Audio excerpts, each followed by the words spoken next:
Сәлеметсіздер ме? Сіздердің назарларыңызға Қазақстан жүйесіндегі ГУЛАГ, Қазақстан аумағындағы еңбекпен сүрту лагерлері Карлаг, Алжир, Степлак атты бейне сабағымызды ұсынамыз. Сіздер ГУЛАГ деген не екенін білесіздер ме? Осы және де басқа сұрақтарға біз бүгін жауап береміз. ГУЛАГ аббревиатурасы лагерлердің бас басқармасы дегенді білдіреді. ГУЛАГ өз тарихын Ресей революцияға дейінгі кезеңінен бастайды. Болашақ ГУЛАГтың алғашқы ошақтарының бірі Словецк лагері болды. Революцияға дейінгі бүкіл тарихында 316 тұтқыны словактар болған. Сол жерге қоныс аударғанда Иван Грозный бар еді. Сол сәттен бастап осы қайғы басталды. 1919 жылдың 15 сәуірінде еңбекпен түзету лагерлері жүйесін құру туралы кеңес өкіметінің декреті шықты. Лагерлер мен қамау орындарының бас басқармасы бұл КСРО НКВД, КСРО Ішкі істер министрлігі және КСРО Әділет министрлігі.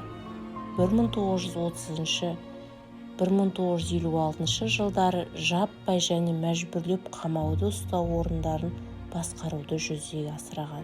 ГУЛАГ екі негізгі мәселені шешті.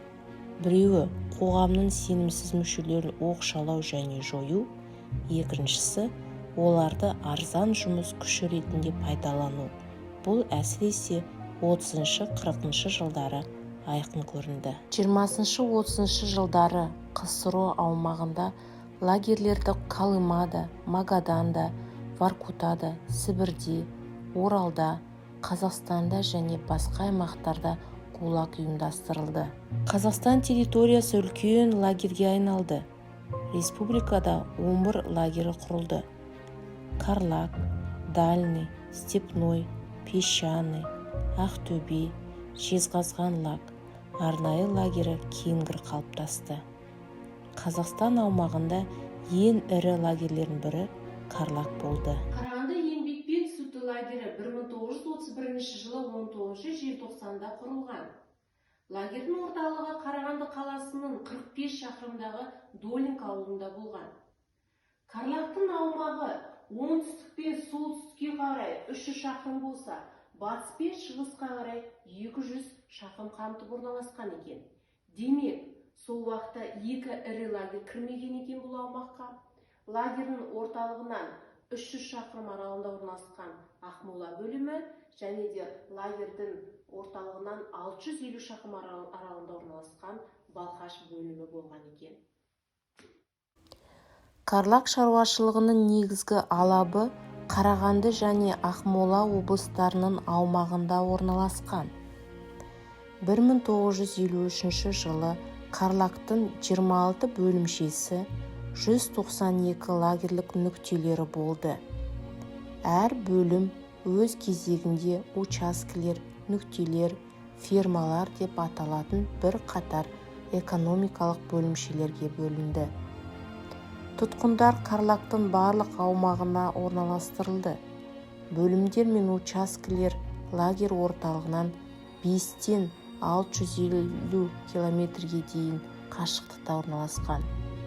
Қарағанды еңбекпен түзету лагерінің аумағы 1950 жылы 2876 шаршы шақырымды құрады. Осы кесте бойынша лагердің тұтқындары туралы да айтуға болады. 1931 жылы Карлаг тұтқындарының саны 10400 адам болса, әр жыл сайын тұтқындар саны тек қана өсіп көбейді. 1940 жылы 34.000 болса, ал 1945 жылы 53946 адамды құраған. Кейде қамауға алынғандардың саны 75.000-ға дейін жетті.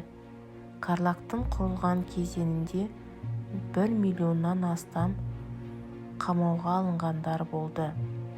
Олар орталық Қазақстан тарихында өшпес із қалдырды.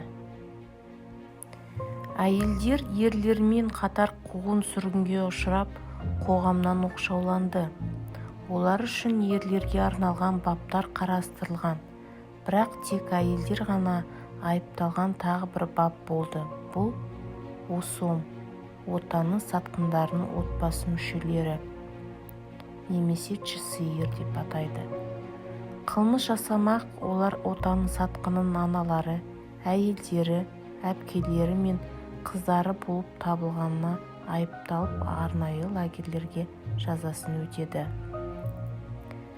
1937 жылғы 15 тамыздағы КСРО-ның нөмір 00486 бұйрығы ОСОМ ЧСИР-ге қарсы жаппай қуғын-сүргін құруға негіз болған. Дәл осы бұйрық негізделген құжат кінәсіз тұтқындауға және бірінші кезекте саяси себептермен қудаланған әйелдерді лагерлерге қамауға құқық берілді. Әйелдерді Алжирге еліміздің барлық түкпірінен, Мәскеуден, Ленинградтан, Украинадан, Белоруссиядан, Грузиядан, Армениядан, Орта Азиядан әкелінді. Лагерге келген әйелдер иестеніп, тек лагер режиміне бағынады. Олар күнделікті саққа тұру, босындар, шарлау, тінту деген тәртіпке бағынды.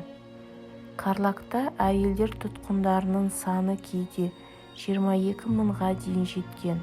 Олар КСРО Ішкі істер халық комиссариатының арнайы жиналыстарымен 58-17 баптарға сәйкес отан сатқындары ОСОМ ЧСИР мүшелері ретінде сотталды.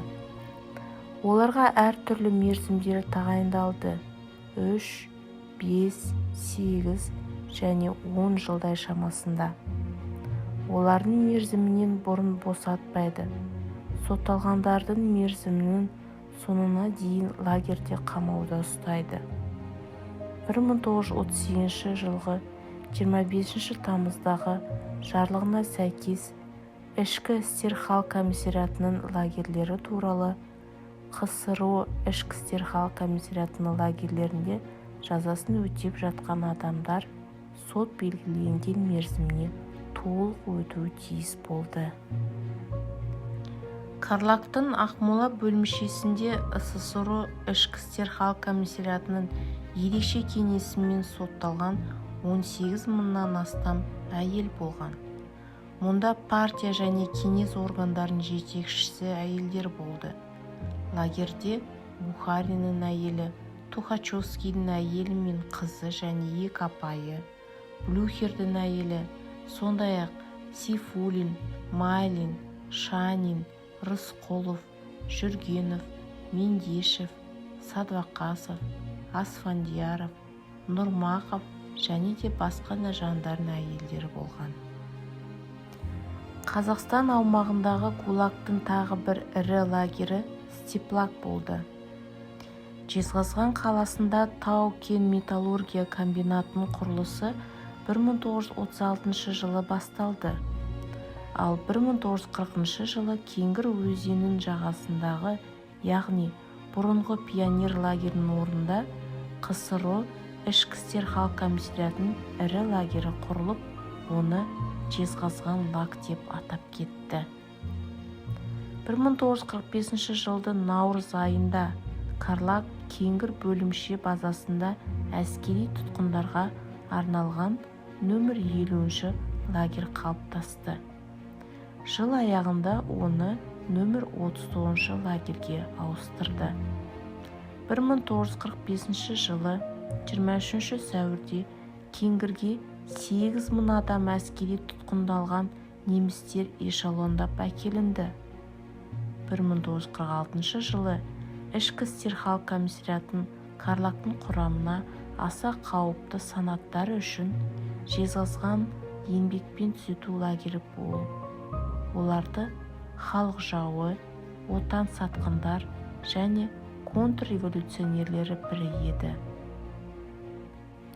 Степлак тұтқындары тек өнеркәсіптік кәсіпорындарда жұмыс істеді. Олардың бірі мыс өндіруі болды. Бұрғылау құрғақ болды. Бос жыныстары тозаны тез силикоз бен туберкулез ауруын тудырды. Тұтқындардың өмірі сүру жағдайы өте ауыр болды. Тұтқындар көптеген назарлықтар жиналып, тіпті кулакпен кесілген құқықтарды да бұзды.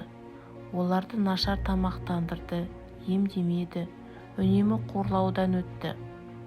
Қаруды негізсіз қолдану, қамаудағыларды ұрып соғу және тағы басқалар болған. Мұның бәрі тұтқындардың арасында назарлық тудырды, дегенмен біртіндеп бағынбауға көшті.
Бір 1959 жылдың 27 шілдесінде КСРО ішкі істер министрі Дудыровтың Қарағанды еңбекпен түзету лагерінің Қазақ-КСР Қарағанды облысының ішкі істер басқарма қамау орындарын басқармасы етіп қайта құру туралы бұйрығы шықты.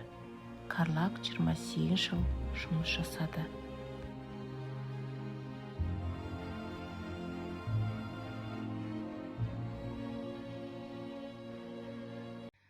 Бүгін біз Карлаг тарихының қасиетті беттері, террор жылдарындағы жазықсыз зардап шеккендері туралы ұмытуға құқымыз жоқ.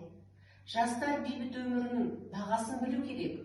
Олар қоғамда өз халқына қарсы күреске келген, өткенін қателіктен қайталамау үшін біздің тарихымызды білу керек.